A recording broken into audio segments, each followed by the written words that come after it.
तो right angle triangle होता है जिसमें एक एंगल 90 डिग्री हो, और आइसोलेस ट्रायंगल होता है जिसमें दो साइड इक्वल हो। तो जब दोनों साथ में आ गया मतलब आइसोलेस राइट एंगल ट्रायंगल, तो उसमें एक डिग्री 90 भी होगा और दो साइड इक्वल भी होंगे। बी को भी छोड़ दीजिए। अब ए को बी बनाने के लिए क्या करना पड़ेगा, इसका यूज करेंगे। तो ए को बी बनाने के लिए बी को उधर भेजेंगे, तो ए बराबर यहाँ से 23 माइनस बी आ जाएगा।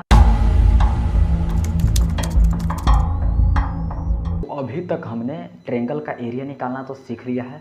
यदि ट्रायंगल का केवल तीनों साइड लेंथ गिवन हो तो हिरन फार्मूला से एरिया फाइंड करते हैं। यदि साइड के साथ साथ उसके करस्पॉन्डिंग हाइट भी गिवन हो तो हम 1/2 इंटू बेस इंटू हाइट के फार्मूला से भी फाइंड कर लेते हैं। तो चलिए अब ट्रायंगल के कुछ स्पेशल टाइप्स होते हैं, उनके फार्मूला के बारे में देखते हैं। तो सबसे फर्स्ट टाइप होता है राइट एंगल ट्रायंगल, जो आप जानते होंगे क्या होता है।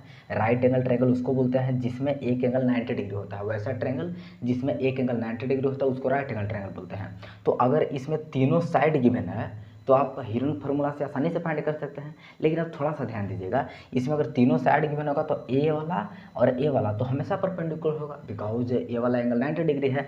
तो ए वाला को हम बेस और ए वाला करस्पॉन्डिंग हाइट नहीं हो जाएगा, तो इसको तो हम 1/2 इंटू बेस इंटू हाइट पर भी फाइंड कर सकते हैं।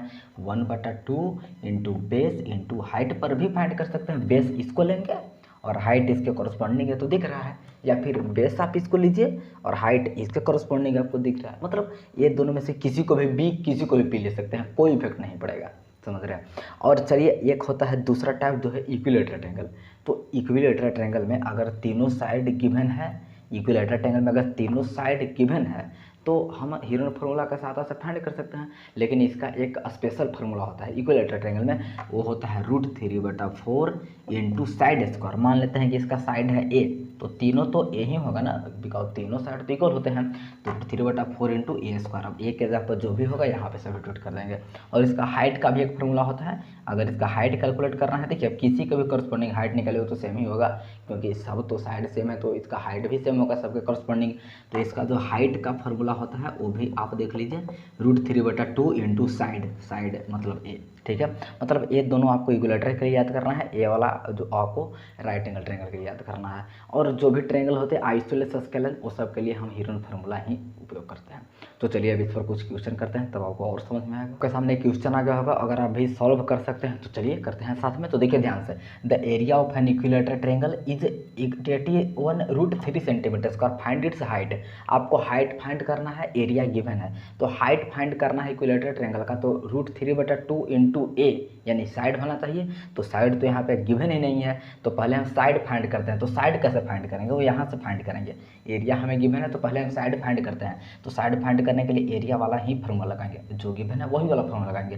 क्या होता है, √3/4 इंटू साइड स्क्वायर। साइड को चलिए ए मान लेते हैं, तो एरिया की जगह पर तो हमको पहले से गिवन है वो 81√3 और बराबर √3/4 इंटू ए स्क्वायर। अब आप यहाँ से ये आसानी से कैलकुलेट कर सकते हैं, उसके लिए हम इसको आसानी से काट देंगे। अगर ए स्क्वायर कितना आ गया, देखिए 81 और 4 जाएगा उधर मल्टीप्लाई में हो जाएगा, मतलब ए बराबर यहाँ से आपका 18 आ जाएगा। 18 सेंटीमीटर आपका साइड आ गया है। अब 18 सेंटीमीटर साइड आ गया तो हाइट फाइंड करना तो बहुत ही ईजी हो गया ना, जो होता है √3/2 इंटू साइड मतलब ए। तो √3/2 और ए तो हमारा निकल के आ चुका है 18, मतलब आपको 9√3 सेंटीमीटर हाइट हो चुका है इस ट्रायंगल का। ठीक है, समझ में आ रहा है। तो चलिए अब और क्वेश्चन करते हैं। आपके सामने नेक्स्ट क्वेश्चन तो आ ही गया होगा, तो इसको भी सॉल्व करने का प्रयास करते हैं। देखिए इसमें क्या बोल रहा है, find the length of the hypotenuse of an isosceles right angle triangle whose area is 200 centimetre square. हमारे पास एक है आइसोलेस राइट एंगल ट्रायंगल, पहले इसको समझते हैं। ये क्या होता है, तो राइट एंगल ट्रायंगल होता है जिसमें एक एंगल 90 डिग्री हो, और आइसोलेस ट्रायंगल होता है जिसमें दो साइड इक्वल हो। तो जब दोनों साथ में आ गया मतलब आइसोलेस राइट एंगल ट्रायंगल, तो उसमें एक डिग्री 90 भी होगा और दो साइड इक्वल भी होंगे। तो मतलब इस तरह से वाला ट्रायंगल आप बना सकते हैं, देख रहे हैं ना, जो इसमें एक साइड 90 डिग्री भी है और दो साइड इक्वल भी है। तो दो साइड कौन कौन इक्वल हो सकता है, आप बता सकते हैं। इसमें तो नहीं दिया है कौन कौन इक्वल है, ये दोनों इक्वल होगा या फिर ये दोनों इक्वल होगा या फिर ये दोनों इक्वल होगा। तो देखिए आप जानते होंगे जो राइट एंगल ट्रायंगल होता है उसमें हाइपोटेनस सबसे लॉन्गेस्ट साइड होता है। तो तो इसको किसी के साथ कंपेरिजन नहीं कर सकते हैं, ये हमेशा बड़ा ही रहेगा। तो इक्वल बनाना है तो आप ये दोनों को इक्वल बनाइए, ठीक है। तो आइसोलेस राइट एंगल ट्रायंगल में हमेशा बेस और हाइट ही इक्वल होते हैं। तो चलिए इसको मान लेते हैं ए बी सी, जिसमें ये वाला 90 है, ये दोनों इक्वल है। और इसमें दिया है कि आपका एरिया इसका गिवन है 200 सेंटीमीटर स्क्वायर। तो ये दोनों साइड को पहले कुछ मान लेते हैं ए, तो इसको भी मान लेते हैं ए, क्योंकि दोनों तो इक्वल है।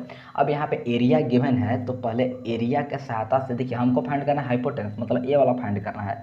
तो ए वाला फाइंड करने के लिए पहले ये दोनों साइड फाइंड करते हैं। तो उसको कैसे फाइंड करेंगे, एरिया की मदद से। तो इसका एरिया कैसे लिख सकते हैं, 1/2 into base into height. Right angle triangle का अभी तो मैंने आपको एरिया बताया था, लेकिन एरिया तो पहले से गिवन है 200, तो एरिया की जगह 200 रख देंगे। 1/2, यहाँ पे बेस भी ए है और एच भी ए है, मतलब ए इंटू ए हो जाएगा।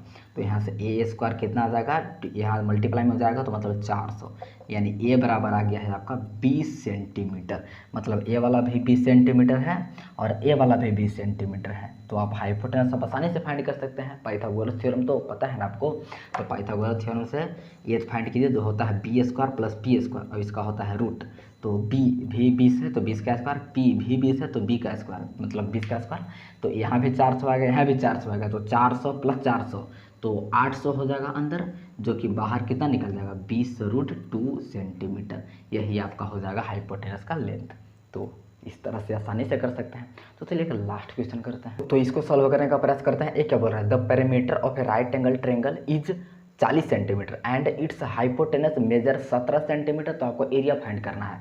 तो इस तरह का एक ट्रायंगल है जिसमें आपको हाइपोटेनस गिवन है और एक एंगल तो 90 है ही, क्योंकि राइट एंगल ट्रायंगल तो है। तो एक आपको हाइपोटेनस है 17 सेंटीमीटर और आपको एरिया फाइंड करना है। तो एरिया फाइंड करने से पहले हमको बेस और हाइट भी तो गिवन होना चाहिए, तभी तो एरिया फाइंड कर पाएंगे राइट एंगल ट्रायंगल का। तो पहले बेस और ये वाला हाइट फाइंड कर लेते हैं। तो उसको नहीं गिवन है, कुछ भी नहीं गिवन है, तो इसको ए मान लेते हैं, इसको बी मान लेते हैं, ठीक है। आप कुछ भी कोई भी वेरिएबल ले सकते हैं। तो ए और बी फाइंड कैसे करें, अब वही हमको देखना है। तो देखिए सबसे पहला डाटा हमको यहाँ पे गिवन है कि इसका जो पैरामीटर है वो 40 सेंटीमीटर। तो यहाँ से पैरामीटर पहले निकालते हैं। तो पैरामीटर क्या फॉर्मूला होता है, देखिए पैरामीटर होता है सम ऑफ ऑल साइड। हमेशा कोई भी राइट एंगल कोई भी ट्रायंगल में आप सम ऑफ ऑल साइड कीजिए, पैरामीटर निकलेगा। तो सम ऑफ ऑल साइड करते हैं तो कितना होता है, ए प्लस बी प्लस 17, इतना ही पैरामीटर हो जाएगा। और यहाँ पे पैरामीटर गिवन है 40, तो 40 से इसको इक्वेट कर देंगे, करेंगे ना। तो यहाँ से ए प्लस बी का वैल्यू कितना आ जाएगा, तो 40 माइनस 17 मतलब कि 23। तो ए प्लस बी का वैल्यू 23 आ चुका है। अब यहाँ से हम कुछ भी नहीं कर सकते, तो इक्वेशन फर्स्ट देकर छोड़ देते हैं। अच्छा, आपको एक और डाटा गिवन है, अगर आपको दिख रहा है तो क्या गिवन है, पाइथागोरस थ्योरम। हाइपोटेनस का स्क्वायर बराबर बेस का स्क्वायर प्लस परपेंडिकुलर का स्क्वायर, वो तो होता ही है। तो अब लगाते हैं वो वाला तरीका। तो यहाँ पे लिखिए कि अगेन लिखिए। अब देखिए हाइपोटेनस का स्क्वायर यानी 17 का स्क्वायर बराबर परपेंडिकुलर का स्क्वायर, जिसको हम बी माने हैं तो बी का स्क्वायर, प्लस बेस का स्क्वायर जिसको हम ए माने हैं। यही तो पाइथागोरस थ्योरम होता है। चलिए अब इसको ज़रा सॉल्व करते हैं। तो 17 का स्क्वायर तो 289 आ जाएगा बराबर। अब यहाँ पे देखिएगा, यहाँ पे दो वेरिएबल हैं, तो इस इक्वेशन को हम नहीं सॉल्व कर सकते हैं। तो हम चाहते हैं कि दोनों को एक ही वेरिएबल में कन्वर्ट कर दिया जाए। तो ऐसा करते हैं कि बी को बी ही छोड़ते हैं और ए को बी बना देते हैं, बी को बी छोड़ देते हैं और ए को भी बी बना देते हैं। उसके लिए क्या करेंगे, बी को बी छोड़ दीजिए। अब ए को बी बनाने के लिए क्या करना पड़ेगा, इसका यूज करेंगे। तो ए को बी बनाने के लिए बी को उधर भेजेंगे। तो ए बराबर यहाँ से 23 माइनस बी आ जाएगा। ए बराबर यहाँ से बी को उधर भेजेंगे तो माइनस में हो जाएगा ना। ए बराबर 23 माइनस बी, तो ए बराबर यहाँ पे रख दीजिए 23 माइनस बी और का स्क्वायर। देखिए अब एक वेरिएबल कन्वर्ट हो चुका है। आप ऐसे भी कर सकते हैं कि ए को ए छोड़ दीजिए और बी को ए बना देते हैं, बात सेम ही आएगा। तो चलिए करके देखते हैं अब आगे। तो 289 बराबर बी स्क्वायर। अब इसको ज़रा स्क्वायर कीजिए तो आ जाएगा आपका 529 प्लस बी स्क्वायर और माइनस 26 और मतलब 46 आएगा शायद, हाँ 46 भी आ जाएगा, ठीक है। इतना आ जाएगा अगर आप इसको सॉल्व कीजिएगा तो। चलिए अब आगे सॉल्व करते हैं। तो 529 को पहले इधर भेजते हैं। तो 289 माइनस 529 माइनस में हो जाएगा उधर B square plus B square, तो हो जाएगा 2b स्क्वायर और माइनस 46 भी, इतना आपका आने वाला है। अब इधर ज़रा सॉल्व कर लीजिए। ये दोनों को सब्ट्रैक्ट करेंगे तो कितना बचेगा, 0 और 12 8 4 और 4 और 2 2 माइनस में बचा क्योंकि ये बड़ा है। उधर क्या बच रहा है हमारा 2b स्क्वायर माइनस 46 भी। तो आप इसको सॉल्व कर लेंगे, अब हम समझ रहे हैं। तो माइनस 240, 2 को यहाँ से कॉमन निकालते हैं तो बी स्क्वायर माइनस 23b हो जाएगा। अब 2 को इधर ला कर डिवाइड कर देते हैं तो देखिए कितना आता है, यहाँ पे करते हैं आगे।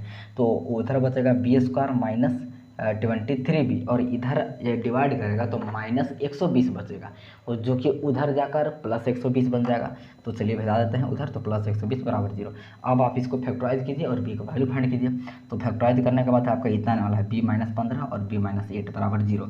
मतलब b का वैल्यू या तो 15 हो सकता है या तो b का वैल्यू 8 हो सकता है। तो दोनों पॉसिबल है, या तो 15 लीजिए या तो 8 लीजिए, दोनों मत लीजिए। तो यदि b का वैल्यू 15 होता है तो a का वैल्यू 8 आ जाएगा। देखिए दोनों का सम 23 है ना, तो अगर b का वैल्यू 15 आप लेते हैं यहाँ से तो a का वैल्यू 23 - 15 मतलब 8 आ जाएगा। यदि b का वैल्यू 8 लेते हैं तो a का वैल्यू 23 - 8 यानी 15 आ जाएगा।